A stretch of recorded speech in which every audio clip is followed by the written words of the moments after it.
Hello. There is this moment in a kid's life. It's usually a big deal. It's that moment when they're finally old enough to pick the theme for their room. They get to pick the paint, the bedspread, the style that manifests their personality. As the father of a 2-year-old, this makes even more sense to me now. Eloise doesn't care about her loosely jungle-themed room. Her taste only goes so far as she likes Cheerios and ducks, and that's not really the backbone of interior design. So when I was old enough to make this critical decision, I knew what I had to pick. I didn't pick race cars, I didn't pick Star Wars, I didn't pick whatever the hotness was in Pottery Barn Kids. I picked maps.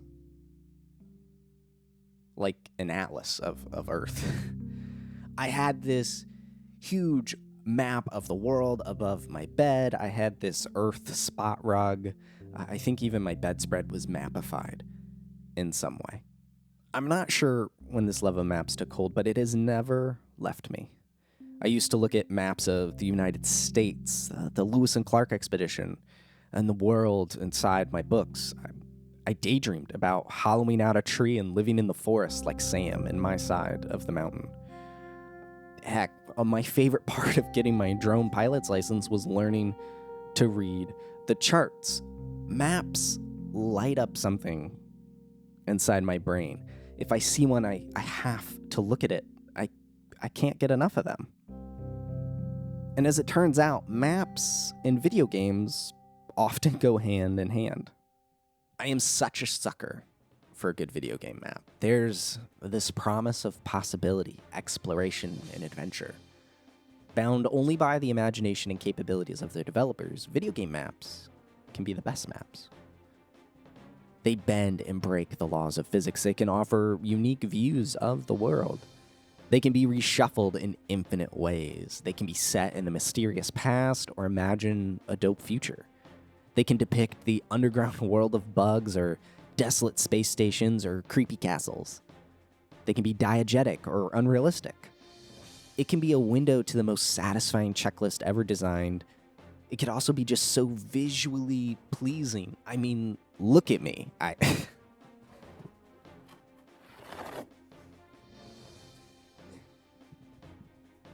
have the map of the Inkwell Isles as a poster, which still needs a proper frame. But I mean, look at this thing. Look. Like I said, maps and video games go hand in hand. So back to my map room era. One fateful day, my dad made some purchases across the street during a neighborhood-wide garage sale. He came home with this fat stack of N64 games and a couple of strategy guides.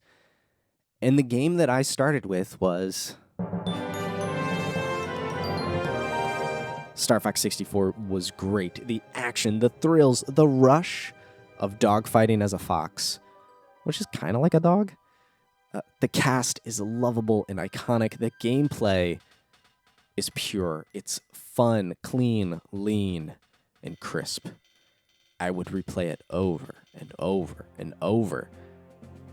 But the whole time, I was just playing the bottom string of levels. What I just learned the player's guide calls the easy routes. I had no idea that these top and middle planets were playable. I have no clue why.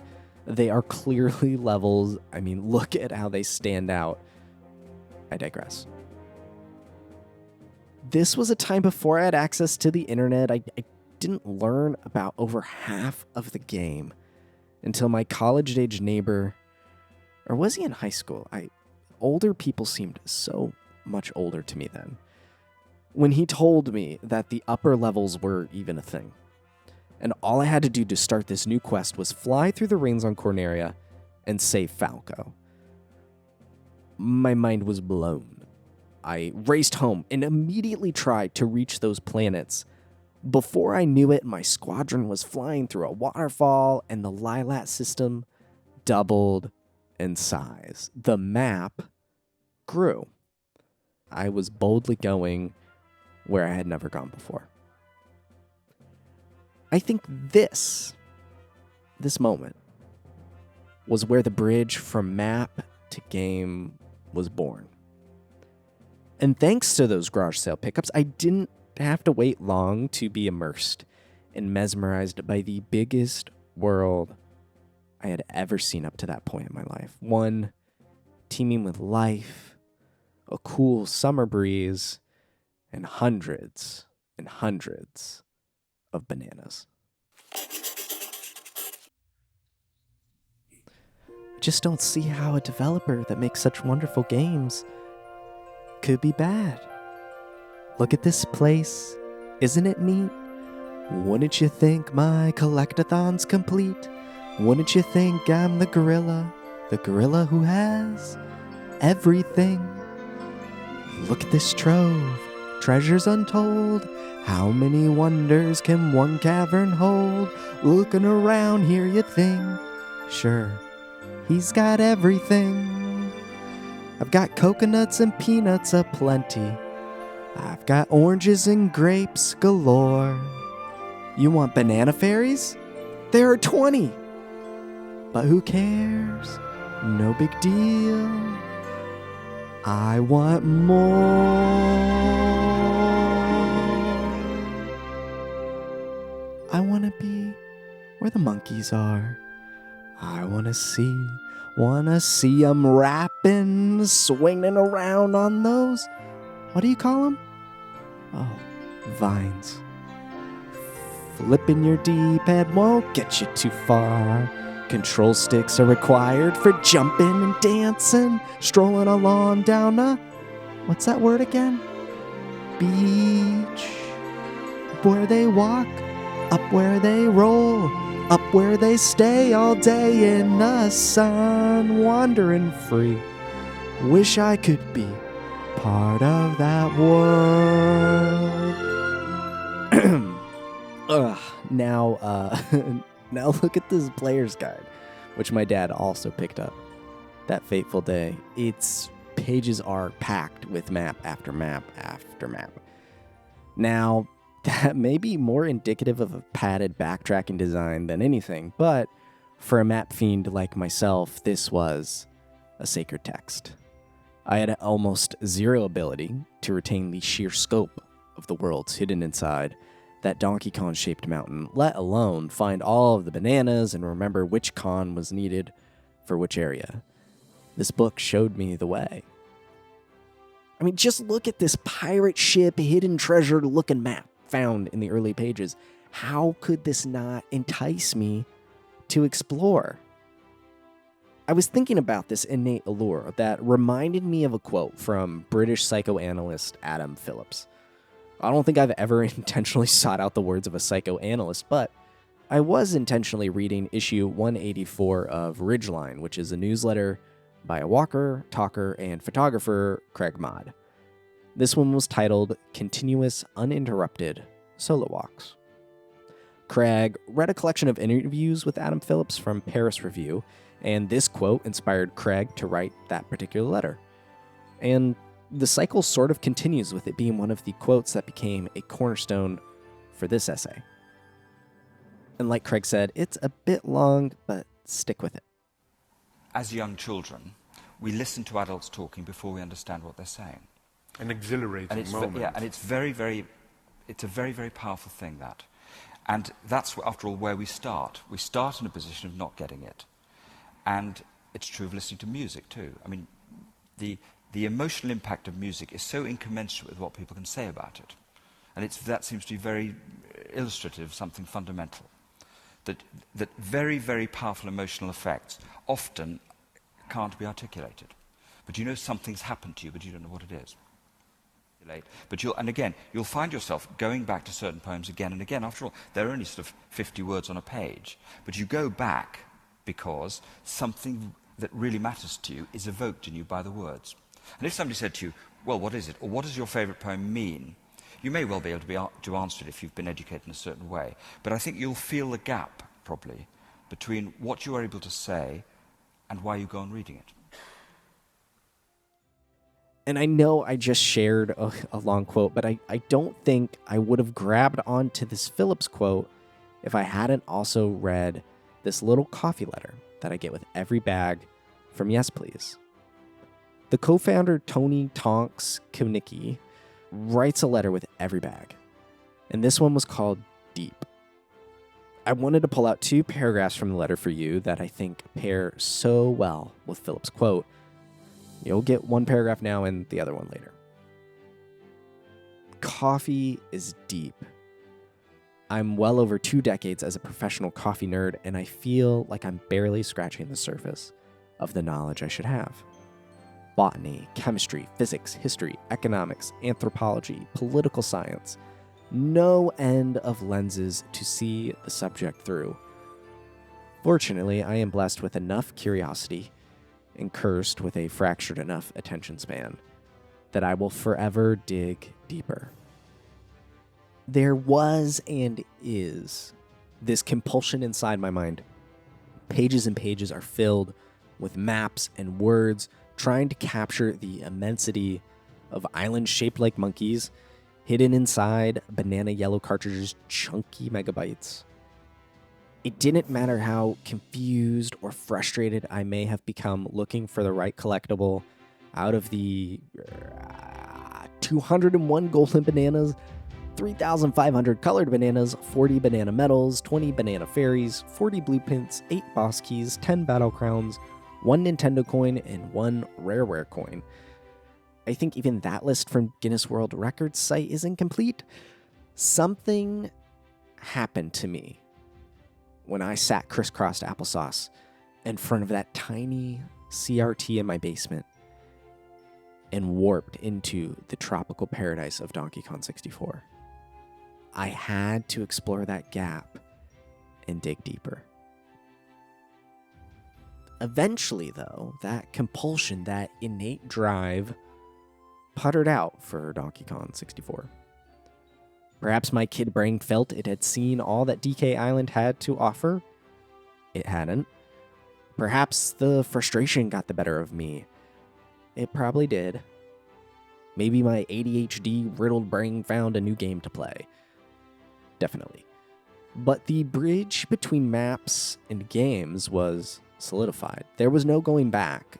Vast worlds were hidden inside cartridges and discs. I knew it, and I could discover them. And I wanted to explore as many as I could. And I hope this is coming through, but this drive was not from some place of 100%ing every game or exploring every nook and cranny. It was to take these books and pair them with a compelling world, to get to know the paths, hills, caves, secrets for myself, to build my own connections with the games beyond the pros over at Nintendo Power, to make my own map in my mind and in my heart of the games that I cherish the most. Eventually, though, the maps went beyond the pages of guidebooks, and even the games themselves. The maps became seemingly infinite. Cartographers were everywhere under the guise of online handles, plaintext facts, and forum posts.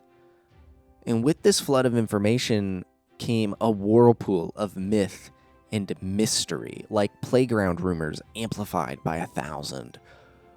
What was real, what was fake, I wasn't sure, but I was determined to find out for myself.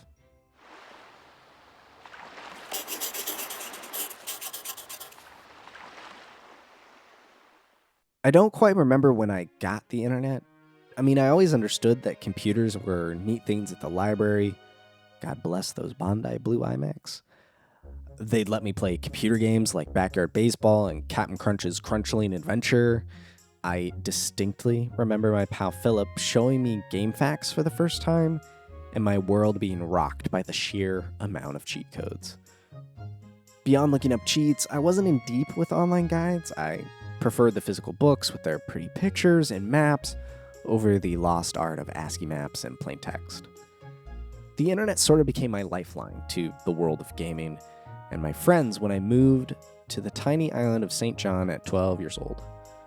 I was whole hog into the daily dojo updates for Super Smash Bros. Brawl, and I was trying to use a cellular laptop connectivity card to log into MySpace. I remember downloading MySpace IM to chat with my friends super late at night over a 3G-ish cell connection on the side of a mountain, and being crushed that no one would or could talk to me. That the internet went from a side thing to a direct line to the world. And it was those days that I leaned super hard into video game coverage. The dojo was an unparalleled time, but I also poured myself into researching The Legend of Zelda and Pokemon. You see, I wasn't allowed to play those games, and as an almost 13-year-old, aka the prime demographic of Nintendo's mass marketing machine for the Nintendo DS, I had to figure out how to play Phantom Hourglass and Pokemon Diamond. So I printed out pages and pages of what amounted to preview material to pitch my parents on why I was old enough to finally play these series. They agreed, probably to get me to stop printing so much paper, and I was in. One day, we island hopped our way over to St. Thomas and ended up in one of those touristy shopping centers. I snatched up Phantom Hourglass, and that was it. I pored over the manual and the box, the entire car and ferry ride back home, and then I poured countless hours into 100%ing the game. And guys, you draw on the maps. I was hooked, lined, and sunk. But that wasn't enough. My Zelda journey was just beginning. And coming back to the States, I needed the game that preceded Phantom Hourglass. I needed the Wind Waker. And what did I do while I waited to head back to the mainland? I researched the crap out of it. I learned as much as I possibly could through the power of the internet. No doubt I was perusing the likes of GameFAQs and IGN, but the site I remember the most was DebtStar.com. I have no clue how I found DebtStar. I don't recall a search or a recommendation. I just remember it existing. And that's the beauty of the old web and a kid's brain. Cool places just existed. I was captivated by the interesting stuff, Triforce shards, and the Great Sea tabs. These little tidbits and Easter eggs are engraved into my mind, and I had to see them for myself. When back in the US, we went to a GameStop in Florida, and I found my prize. It was on a little shelf near checkout with the old GameCube games, The Wind Waker, for a mere $18. But remember, I researched everything I could find. I was so dedicated to the idea of a complete Wind Waker experience that I had to get a GameCube, Game Boy Advance cable to access the Tingle Tuner. GameStop did not have one of those, so we went down the street to a Circuit City where I got this knockoff link cable to make my Tingle Tuning dreams a reality. I was all in. And for all of my research, in spite of my obsession, the sunken world of Hyrule and the Great Sea that covered it did not disappoint me. I could sail out on those open waters for days. It was the first time I went on a quest. The world was dripping in lore, but not just the game world, the real world too. I had absolutely zero ties to any other Zelda game besides Phantom Hourglass. That opening crawl depicting Ocarina of Time was a legend to me, a myth. I had no clue who the green-garbed hero of time was. I had no clue of the previous threats and adventures, and so I could and did immediately latch onto this incarnation of Link, a young lad rolling along with tradition, hearing the stories of old. I could not even fathom the depths that the story would take me, both physically and narratively. Just like Link, I started out just wanting to save his sister, but was sucked into a plot that predated the both of us. When you discover the hidden chamber where the Master Sword was sealed away, there are these stained glass portraits of the sages and heroes from Ocarina of Time. I wager the original intent behind this room was to have fans pop off at such a direct callback to the transformative game. But me? I was in awe. I had seen these colorful windows before, but only in a resolution of 132 by 98 pixels. In the game, they towered over Link and me. I knew I was in a sacred space and was overwhelmed by a history I didn't fully understand. I think this game, and my exploration of it, both online and in the game itself, was formative in understanding the power of online guides. The possibilities became endless, just like they fell out on the Great Sea. But it was also a sign of obsession. Sometimes that desire to be educated in a certain way, to be able to answer the question, swells. And mine was seated at an early age. I had a desire to play games and help people understand them better. Just check out this job posting I made back in February 2005, when I was almost 10 years old. I clearly meant serious business in spite of my infinite business wisdom of trying to hire 8-year-olds for quarters. The real-life prospect of playing games and making money didn't occur to me until I was in high school and working at Kmart.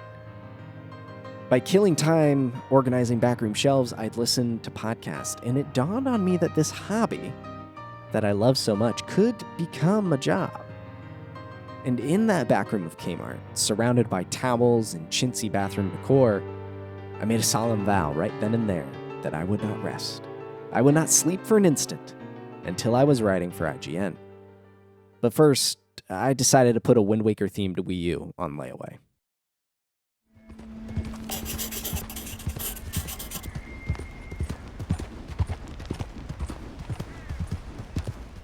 Well, to cut a long story short, I did end up writing for IGN. I became a guide writer for the site between 2014 and 2019. I wrote stuff ranging from Telltale adventure games to the biggest open world games of the generation. There are 2 of those games that I want to specifically look back at. Just a couple of small titles called The Legend of Zelda Breath of the Wild and Red Dead Redemption 2. What was particularly neat about my role in these guides, compared to, say, The Witcher 3 Wild Hunt or Hitman, was I wasn't assigned to cover the Golden Path. The in-house team had advanced copies and was able to beat and cover the game ahead of time. Freelancers like myself would be brought in to cover supplemental content and whatever was trending in the game. And for a brief period, during my time with Breath of the Wild, my journey looked a little like this. Yes, I was one of the people out there hunting down and mapping out the 900 Korok seeds by using this official player's guide map with its little dots and triangles and markers. I'd divide up the map by region, figure out roughly where I was, and then develop a sort of clockwise swirl of a route that went around and around and around until the Korok seeds of the area were found, charted, and solved. I think I found and mapped maybe like 100 plus for the guide before the internet found out the prize was gold poop. After that, I was quickly assigned other tasks. But I had become a cartographer. I believe this was the first guide I worked on with an interactive map for the wiki. I was out there helping plop little markers to help other players find their way, to build their own connections with the game world beyond the pros at IGN Wikis, to make their own map inside their minds and hearts of the game that they cherish the most. Or, how to find a certain item. I don't know. I had become the very thing that captivated me so fervently as a child. This whole guide assignment, which included crafting recipes, mini-bosses, and chasing dragons, shaped my time and memories with this newly imagined rendition of Hyrule. When I think back on Breath of the Wild, my brain goes to standing on a tower and seeing Farosh for the very first time and feeling even smaller in that vast world. I was struck by its majesty and delighted by the revelation that there was so much left to discover. I think back to hunting those little Korok seeds. I think of their cheekiness and tiny pockets of joy the puzzles produced. They rewarded curiosity and were often the answer to the question, I wonder what will happen if I do this.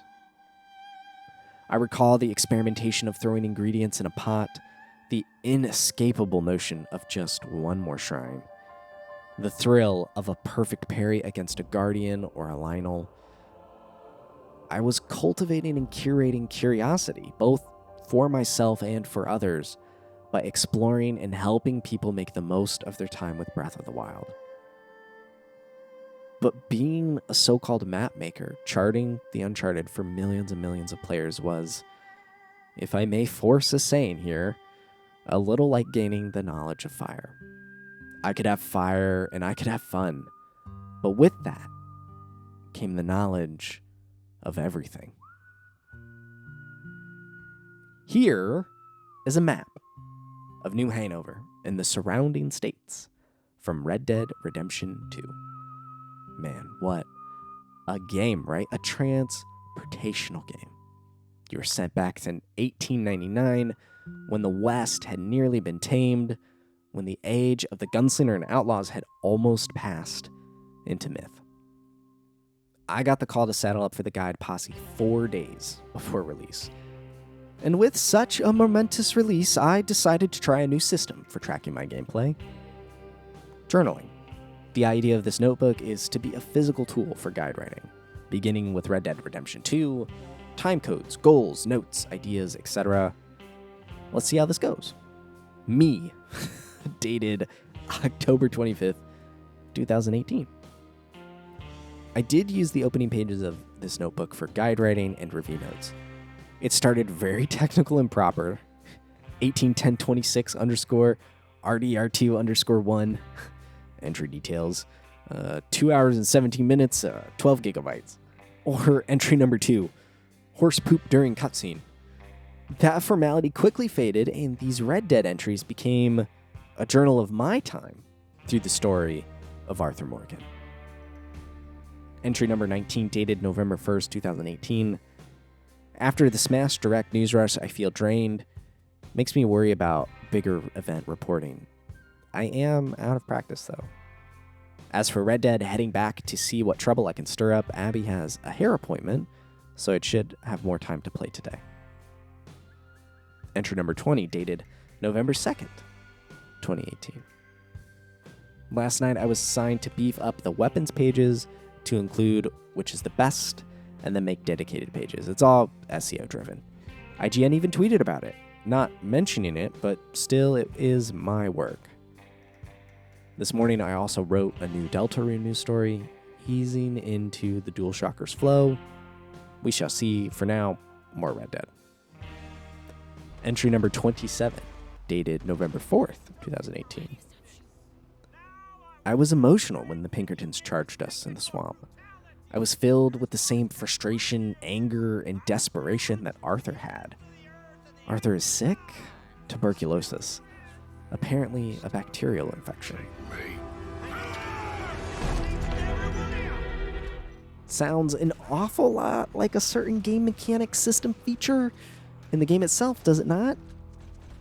The in-game journal in Red Dead Redemption 2 is, in a word, immaculate. I loved it so much that I wrote about it at DualShockers.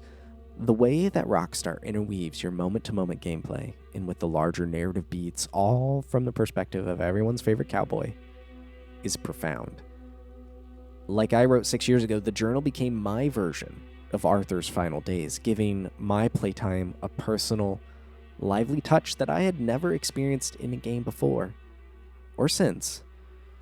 Arthur's story and mine intertwined.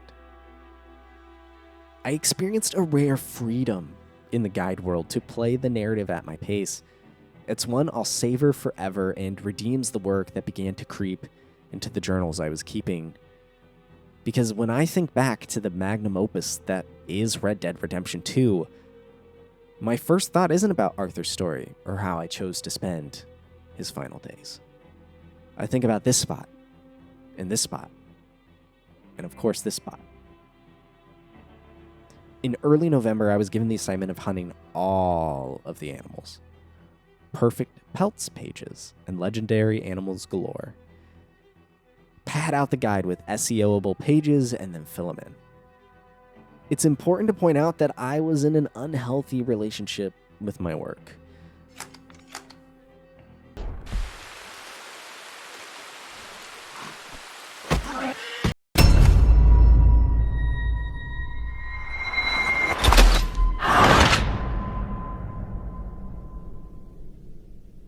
I had spent the past 5 years blogging and freelancing to make it as a full-time real-deal IGN staff writer.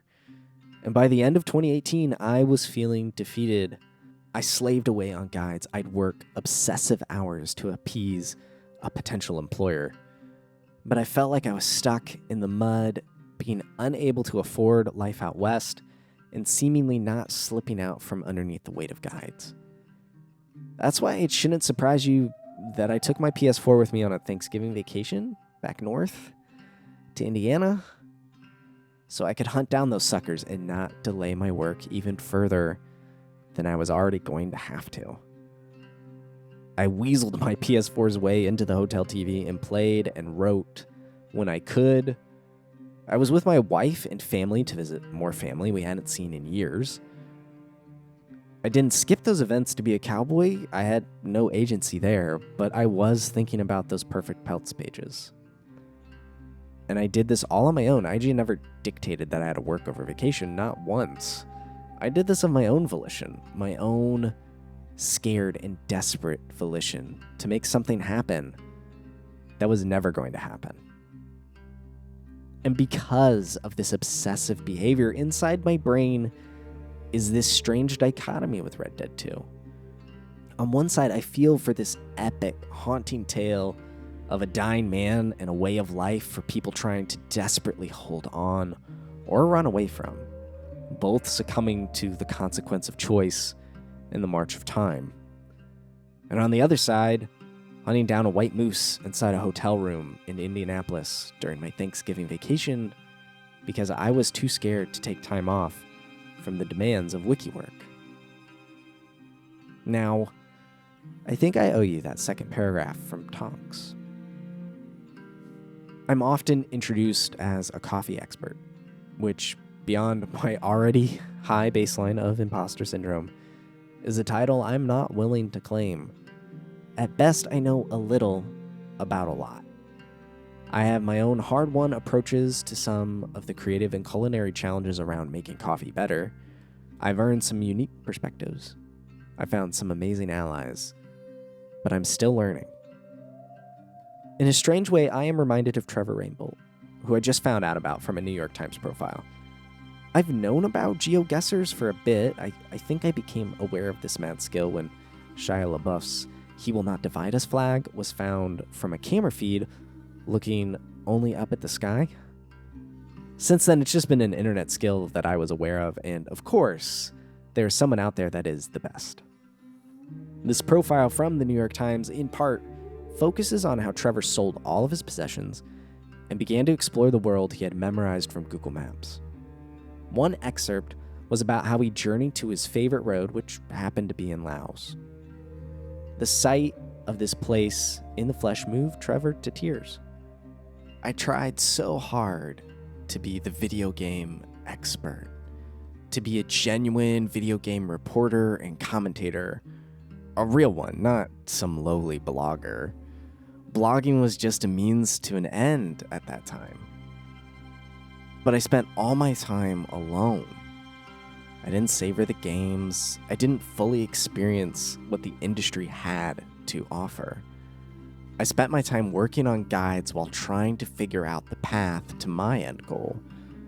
I was guiding others but couldn't find my own way. It's this example of going from a place of rapid-fire learning, memorization, and repetition to a place of rediscovery, experience, and newness. From being educated a certain way with flowery language and the knowledge of fire, to going back to exploring the gap. The gap between what you were able to say and why you go on reading, writing, composing, geoguessing, playing, editing, cooking, pursuing, and the infinite other possibilities that compel your heart and mind. This all points to one fact, one undeniable experiential fact. The map is not the territory.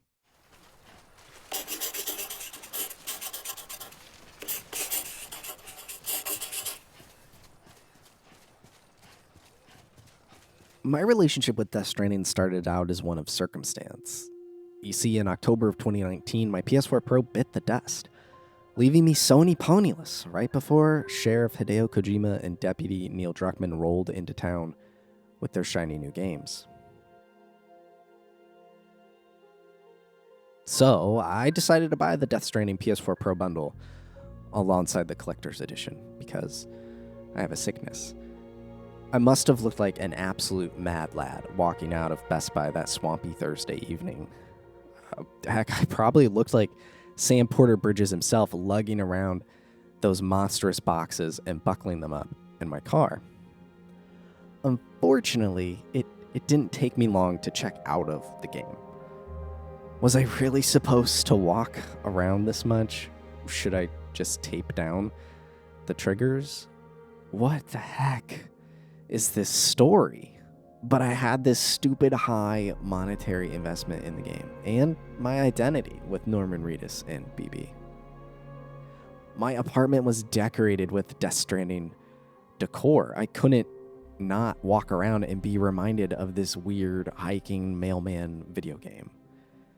I put the game down and I said that I would return to it again someday. Someday turned out just to be a couple months later in the spring of 2020. During the lull before The Last of Us Part 2, I returned to the United Cities of America and set out. By this point in the video, it shouldn't surprise you that I fell in love with Death Stranding. Its world navigation, map marking, and traversal lit up all the map-loving receptors in my brain. Plus, it's Kojima. There have to be Kojima receptors in my brain by now, right? You study the world map, you fill in its edges by bringing locations onto the network, you plan routes using markers to pepper the world with a digital overlay. Crevices and mountains force you to navigate around them or through them, and more often than not, you have to go back and forth to delivery locations. The entire game culminates in this cross-country trek back across the entire game world. And on paper, before you get to that very moment, it sounds dreadful. I have to walk back across the whole game? But it is a marvelous experience. You use your knowledge of the landscape and routes you'd spent hours upon hours navigating to make a swift journey. The world was once desolate and disjointed, but it's now teeming with user-created shelter, tools, and bridges.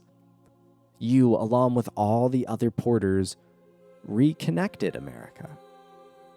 As I approached Central Knot City, the game's starting location, I passed a small sign that I planted back in November of 2019. I realized how far I had traveled and how much I had overcome, both in the game and in real life. The map, in a video game or in real life, is just a representation of the territory. It's what the designers think is essential to communicate to the reader. Dreams, ideas, goals are the maps of our lives. They are only representations of territory we haven't even been to yet. You can have this big picture and perception of how your dream, your life, your project, your thing will go, but until you get there and actually navigate said thing, you will never know and make your own map. You'll let some perception, or worse, someone else, be the cartographer. You'll let someone else's view pluck out what is important to your life. You'll let that map come to define your reality and potential. You'll be limited by that view. Unless you go out there and map it for yourself. You need to go out and chart the uncharted. You need to become the cartographer. You need to go deliver the pizza in the timefall yourself. Because at the end of the idea, the project, life, when you look behind you and start the journey back, only then will you realize all the progress you made and what you are truly capable of. For years, I let a singular tunnel vision goal be the sole standard. I was a success or failure by one measure. And when I failed that highly restrictive parameter, a parameter mapped out by myself and an industry, I viewed myself as a failure. I could never terraform the territory to mirror this map. A big part of that was steeping myself into being educated a certain way to erase the gap between my knowledge and the source of my compulsion. Eradicating the gap cut off the source, though. The knowledge processes and analyzes before I could experience or feel anything. The knowledge didn't bridge the gap, it buried it. And that almost killed the reason to go on doing the very thing I felt compelled in my bones to do. It wasn't until I hit pause, until I took a step back, that I realized I'm not a writer because I work for a certain publication. I'm not a gamer because I play the latest AAA hotness. I'm not a podcaster because I have the biggest audience. I'm not a dad because I have a daughter. Okay, technically that does make me a dad, but my next point is a cooler reason to be labeled as such. I'm a writer because I write. I am a gamer because I enjoy playing games. I'm a podcaster because I podcast. I am a dad because I build an intentional relationship with my kid, this tiny, incredible person that my wife and I have the divine pleasure of knowing and watch grow up. I am a creator. I am a maker. I am a builder. I am a cartographer. And my map of my life is better and richer than anything someone else could draw up for me.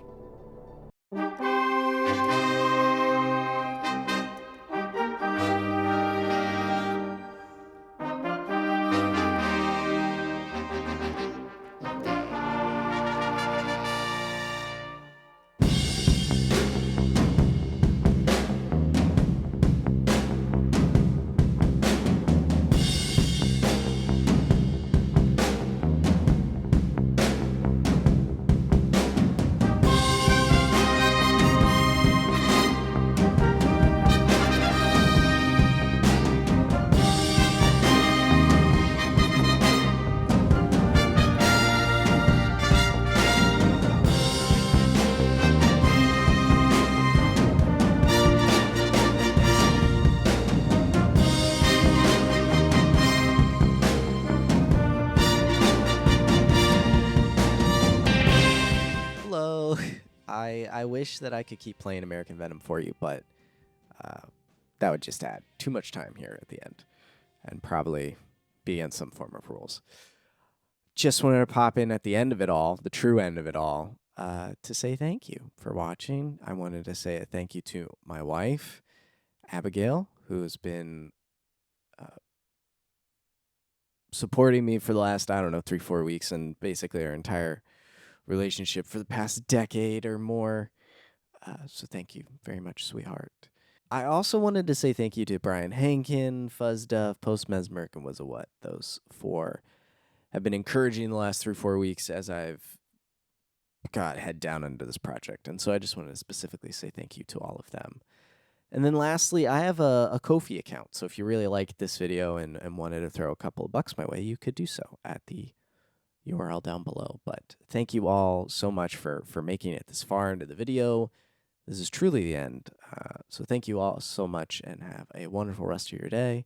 And until next time, adios.